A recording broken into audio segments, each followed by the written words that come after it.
querida, gracias, pastora. Esfuérzate y sé muy valiente. Esa fue la indicación de Dios por 3 veces que le dio a Josué. Ya vimos que Moisés había muerto y Josué tenía que pasar a toda esa gran multitud a la posesión de la tierra prometida. Y como decía la pastora, estamos meditando en el libro de Josué en este tiempo de fruto fiel. Quiero agradecer a todos los que se están conectando a través de las diferentes plataformas. Gracias a aquellos que están orando. Estamos con el tiempo muy limitado por el tema del directo, pero necesitamos unirnos en oración, clamando a Dios, en este tiempo de ayuno, en este tiempo de siembra, que usted y yo podamos poner toda nuestra confianza en Dios. Me encanta escuchar la oración cuando dicen, a que ustedes acaban de hacer, yo sé, Señor, que tú lo estás haciendo. Yo sé que tú estás tocando el corazón de esas personas. Y es así, Dios lo está haciendo. Aunque, como dice esa alabanza, aunque usted y yo no la podamos ver, Dios está obrando. Aleluya. Pero a usted y a mí nos toca esforzarnos y ser muy valientes. Y sobre todo, que la palabra esté en nuestra boca. Nunca se aparte la palabra de nuestra boca, porque la palabra es lo que va a llenar nuestro corazón. Y como dijo Jesús, de la abundancia del corazón va a hablar la boca y tenemos que hablar palabras de fe. Aunque veamos que el fruto fiel por el cual estamos orando se va desviando, no vamos a declarar la palabra y llamar las cosas que no son como si fuesen, como el Señor nos hablaba ayer domingo, ¿verdad? Vamos a continuar con el libro de Josué, terminamos con el versículo 9 y vamos a continuar a partir del versículo 10. Después de las indicaciones que Dios le dio a Moisés, a Josué, diciendo, ya Moisés ha muerto, es hora de que te levantes, es hora de que dirijas al pueblo a la conquista, a la posesión del territorio. Así que esfuérzate, sé valiente, que este libro nunca se aparte de tu boca y tienes todo lo que necesitas. ¿Y qué es todo lo que necesitamos para conquistar el territorio prometido? Que Dios está con nosotros. No necesitamos nada más. Dios dijo, no es con espada, no es con ejército, es con mi Santo Espíritu. Así que usted y yo tenemos el Espíritu Santo de Dios, el Espíritu Santo de la promesa. Es todo lo que necesitamos. Es tener ese clamor por las vidas, para tener esa conquista, para tomar posesión de lo que Dios ya nos ha dado. Dice la palabra, que como vimos el viernes, que todo lo que pisare la planta de nuestros pies, ese será territorio conquistado. Así que atrévase a pisar el territorio que Dios le ha dado. Lo digo metafóricamente, no vaya pisando a la gente ahora por ahí, ¿ok? Dice el versículo 10 de este capítulo número 1, y Josué mandó a los oficiales del pueblo diciendo, pasad por en medio del campamento y mandad al pueblo diciendo, preparaos comida, porque dentro de 3 días pasaréis el Jordán para entrar a poseer la tierra que Jehová vuestro Dios os da en posesión. Fíjese que algo que dijimos en la introducción fue que una de las palabras clave no es tanto conquista, sino posesión. Porque Dios ya le había prometido la tierra. La tierra es por pacto, ya se lo dio a Abraham y a su descendencia. Por tanto, el que ellos tomaran posesión, esa promesa era incondicional, pero la posesión sí que era condicional. Ellos tenían que pelear la bendición, tenían que pelear por ese territorio.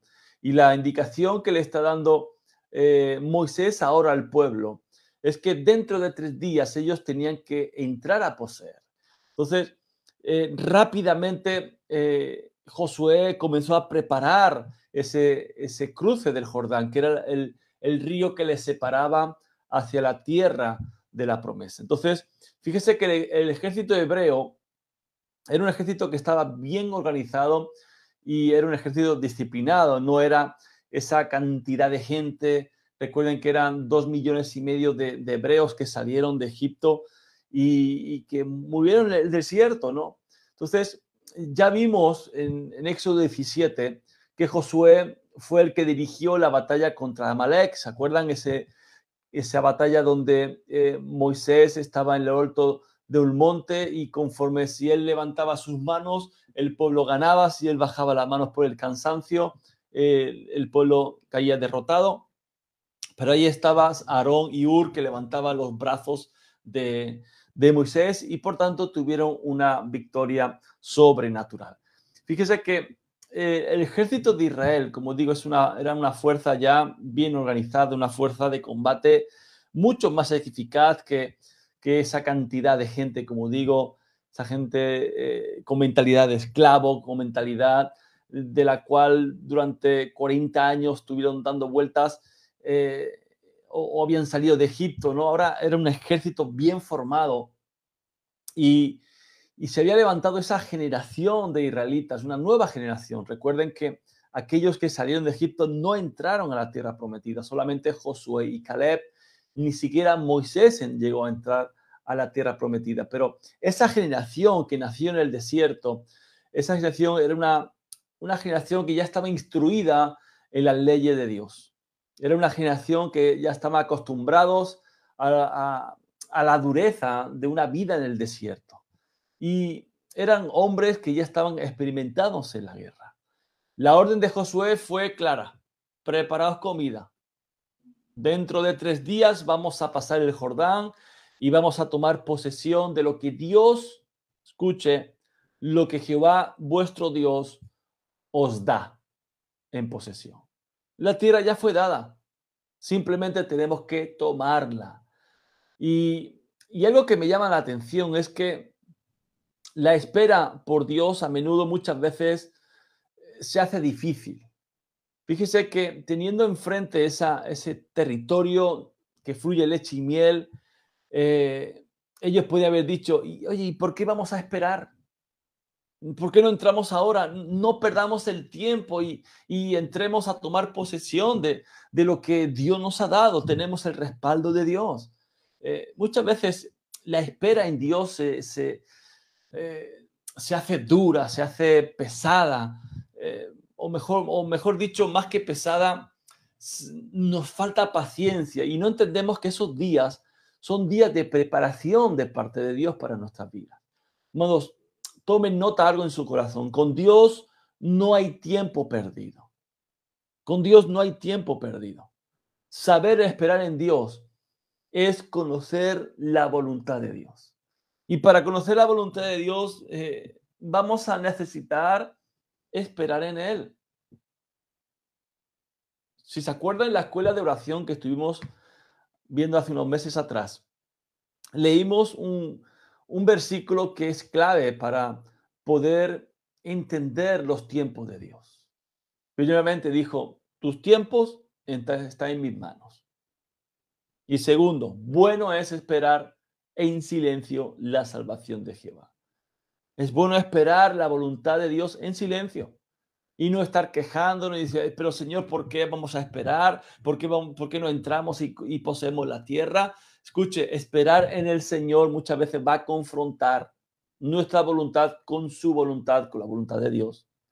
Y la voluntad de Dios no es para ser entendida. Porque muchas veces es, Señor, es que no entiendo, ¿por qué tengo que esperar 3 días? No lo entiendo, escuche, no es para que usted lo entienda, es para que usted la acepte. Y una vez que usted y yo sabemos cuál es la voluntad de Dios, no hay más. No tenemos que estar pidiendo confirmación. No, si Dios ya habló, si Dios ya indicó. Y como a través de Josué, 3 días tenían que estar preparándose para pasar el Jordán, no hay más que pedir confirmación. Entonces, amados, usted y yo tenemos que seguir la dirección en completa obediencia. Debe haber esa completa disposición de aceptar y sobre todo de hacer cualquier cosa que sea la voluntad de Dios. Y para eso tenemos que renunciar a nuestra propia voluntad.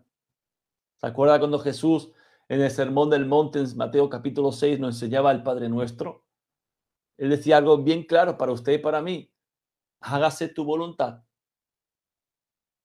aquí en la tierra como allá en el cielo. Es la voluntad de Dios. Y no hay nada que estar reprochando ni diciendo, no. Si Dios ordenó, pues hay que cumplirlo. Amén.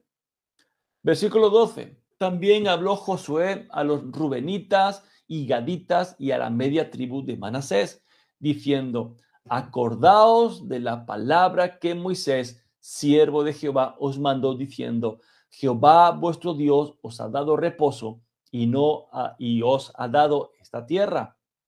Vuestras mujeres, vuestros niños y vuestros ganados quedarán en la tierra que Moisés os ha dado a este lado del Jordán. Mas vosotros, todos los valientes y fuertes, a esto subráyelo ahí en su Biblia, todos los valientes y fuertes, pasaréis armados delante de vuestros hermanos y los ayudaréis, hasta tanto que Jehová haya dado reposo a vuestros hermanos como a vosotros, y que ellos también posean la tierra que Jehová vuestro Dios les da. Y después volveréis vosotros a la tierra de vuestra herencia, la cual Moisés, siervo de Jehová, os ha dado, a este lado del Jordán, hacia donde nace el sol, y entraréis en posesión de ella. Wow, fíjese que estos versículos hacen referencia al capítulo 32 de Números, donde, como indica aquí, la tribu de Rubén, la tribu de Gad y media tribu de Manasés, ellos se quedaron al otro lado del Jordán por el hecho de que eran tierras fértiles y ellos tenían mucho ganado. Entonces pidieron a Moisés que les dejara quedarse en ese lugar para poder tener sustento de ese ganado. Y a cambio, el acuerdo que llegaron con Moisés es que ellos iban a ir delante de sus hermanos, delante de las demás tribus, a pelear para que ellos tomaran la posesión de la tierra prometida. Y el llamado era solo para, como dice el versículo 14, todos los valientes y todos los fuertes. Eso tenían que pasar armados para ayudarles. Amados, y entendamos algo, así tiene que ser el cuerpo de Cristo, así tiene que ser la iglesia. Cada uno o cada miembro tiene una necesidad. Así cuando alguien tiene una necesidad, esa necesidad es de todo el cuerpo. Como el apóstol Pablo dijo en 1 Corintios, cuando empezó a hablar de lo que es el cuerpo de Cristo, de que hay diferentes partes, diferentes miembros, dice que los miembros todos se preocupen los unos por los otros. Es más, si un miembro padece, todos los miembros se duelen con él.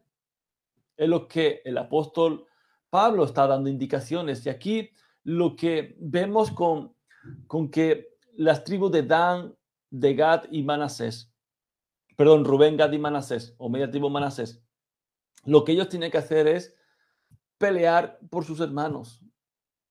En Deuteronomio capítulo 20 hay una ley para la guerra, o leyes para la guerra. Y en esa ley había gente que estaba exenta, gente que no podía ir. Fíjese que aquí la indicación es todos los valientes. Y por tanto, en esa ley incluía aquellos que solamente eran valientes. Excluían a los que habían edificado alguna casa y no la estrenaron, eso no tenían que ir a la guerra. Excluían también a los que se comprometieron para casarse y no lo hicieron, esos tampoco podían ir a la guerra. Pero en Deuteronomio capítulo 20, como digo, habla de las personas que no tienen que ir a la guerra. Eso es la gente que es medrosa y pusilámine, como dice el versículo 8. ¿Qué es una persona medrosa? Un medroso es aquella que se asusta con facilidad. Esa persona no puede ir a la guerra. ¿Qué es un pusilámine? Un pusilámine es aquel que tiene poco ánimo, aquel que le falta valor, aquel que no se atreve a emprender acciones, no se atreve a enfrentarse a peligros. Esa persona pusilámine no puede ir a la guerra. ¿Por qué? El motivo es para que no contagie de miedo a las demás personas. Solamente los valientes. Y fíjese que valentía no es otra cosa que enfrentarse a situaciones arriesgadas. Eso es valentía. Amados, estamos en un mundo donde lo que se necesita hoy día es gente valiente, necesita una iglesia valiente. ¿Recuerdan cuando Jesús le dijo a sus discípulos, ¿quién dice la gente que soy yo? Y comenzaron a responder, pues unos dicen que eres Elías, otros Jeremías, otros de los profetas. Y él preguntó, ¿y vosotros quién decís que soy yo? Y ahí saltó Pedro, ¿no? Diciendo, tú eres el Cristo, el Hijo del Dios viviente. Wow, Jesús se asombró.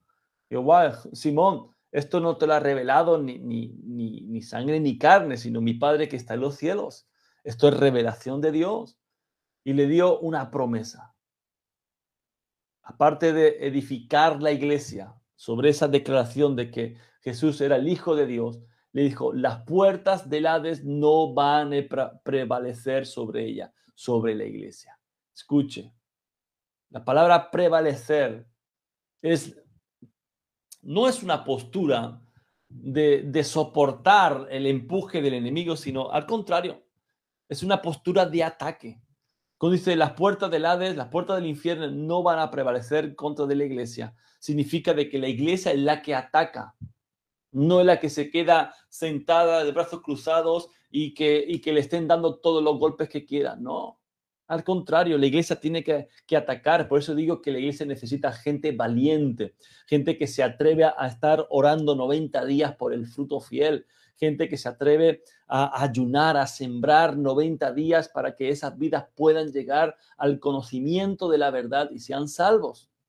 Gente valiente, gente que, como dice la palabra, que el reino de los cielos sufre violencia y solamente los violentos lo arrebatan. Y esa palabra violento en el original es valiente, gente valiente la que arrebata esas vidas del mismo infierno. Son gente valiente que se levanta a pesar de todas las circunstancias y creen al Dios del cielo de que esas personas pueden ser rescatadas del mismo infierno.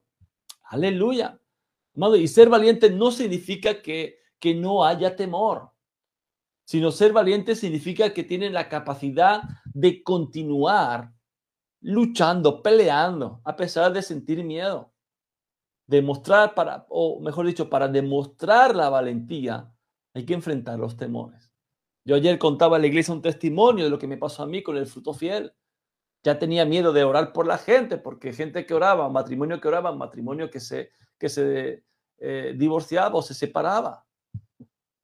Entonces, amado, esto es para valientes. Y el temor puede hacer que el fuego del Espíritu Santo se apague y que uno deje de orar, como les comenté ayer.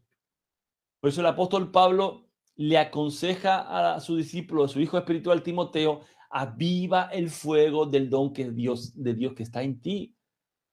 Aviva el fuego. ¿Por qué? Porque Dios no nos ha dado un espíritu de cobardía, sino nos ha dado un espíritu de poder, un espíritu de amor, un espíritu de dominio propio. Es por eso que usted y yo necesitamos levantarnos de manera valiente, como la indicación que Dios le dio a Josué por 3 veces. Sé valiente. Esfuérzate y sé valiente. Esfuérzate y sé muy valiente. Son indicaciones de Dios para usted y para mí, no solamente es para Josué.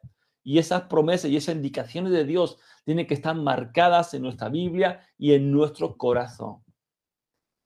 Entonces, cuando Dios envió a través de Josué, volviendo a recordar que la tribu de Rubén, la tribu de Gad y la media tribu de Manasés tenían que pelear delante de ellos, vemos algo en la escritura que es maravilloso, me encanta, y que tiene que ver mucho con este mover celular, porque el mover celular habla de tener rostro de león.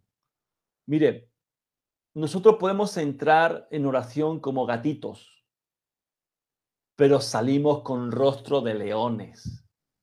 Entonces esa gente, esos gaditas, dice la palabra en Primera de Crónicas, capítulo 12, verso 8, que la tribu de Gad eran hombres de guerra muy valientes para pelear, eran diestros con escudo y con la lanza, y sus rostros eran como rostros de leones. ¡Wow! ¿Cuánto puede decir yo tengo rostro de león, yo tengo esa unción de gadita? ¡Aleluya!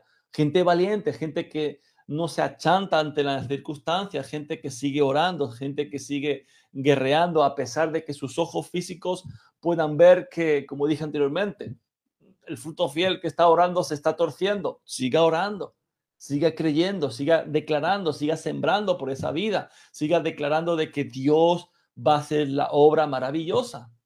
Amados, y Dios sigue buscando esos hombres y mujeres valientes que conquiste mediante la fe, que tome posesión de la tierra prometida mediante la fe. Aquí no se trata de armas, aquí no se trata de otra cosa que oración. No hay otra arma mejor que la oración, porque la oración va a poner de manifiesto nuestra fe.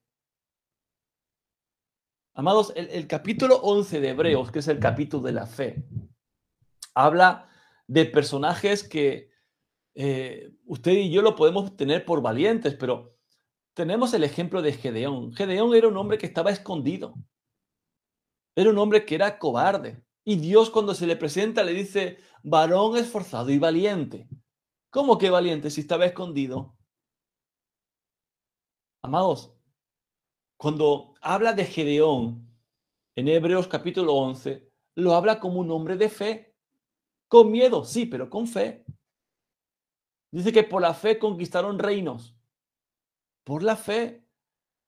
Y comienza a relatar un montón de personajes, Barak, Sansón, Jefté, habla del rey David también, de Samuel, habla de varias personas, varios personajes de la Biblia. Pero escuche, todos esos personajes les unía una sola cosa. Y no era la valentía en muchos de ellos, era la fe. Entonces, todos ellos creyeron a Dios sin importar el tamaño del desafío que habían de enfrentar. David se enfrentó a un gigante. Samuel se tuvo que enfrentar a un montón de, de situaciones difíciles para poder guiar de la mejor manera a Israel. Pero Gedeón se enfrentó a su miedo, a su temor. ¿Por qué? Porque Dios estaba con él y él creyó a Dios y lo hizo de una manera sobrenatural con 300 personas, 300 guerreros. Derrotaron a todo un ejército. Usted y yo, todos aquí presentes, tenemos una medida de fe. Podrá ser una fe más grande, una fe más pequeña. Todo depende, amados, de cuánto usted lea la palabra y que crea la palabra, porque la fe viene por el oír. La fe viene por oír, no viene por imposición de manos, no viene por todo eso. Viene por oír la palabra de Dios. Y lo que Dios espera de nosotros es que usemos esa fe. Usted tiene fe para orar por una persona, ore por esa persona. Usted tiene fe para leer, gloria a Dios, por la lista de personas que ustedes tienen. He estado escuchando largos, 5 o 6 personas, gloria a Dios. Usted tiene fe por ellos, lea. O sea, ore por por esas personas, lea la palabra, llénese de fe, siga creciendo en fe para pelear por esas personas, para luchar por esas personas. Aleluya. Dios tiene el control y Dios está respaldando. Escuche, Dios respalda la fe de cada uno de nosotros. Su medida de fe, Dios la va a respaldar. Pero siga creyendo en Dios de que Él lo va a hacer. Aleluya. Verso 16. Entonces respondieron a Josué diciendo, nosotros haremos todas las cosas que nos has mandado e iremos a donde quiera que nos mande. Fíjese que aquí el respaldo del pueblo a Josué, acostumbrados a ver a Moisés como Dios habla con Moisés. Ahora no, ahora es Josué el que toma el mando. Ahora es Josué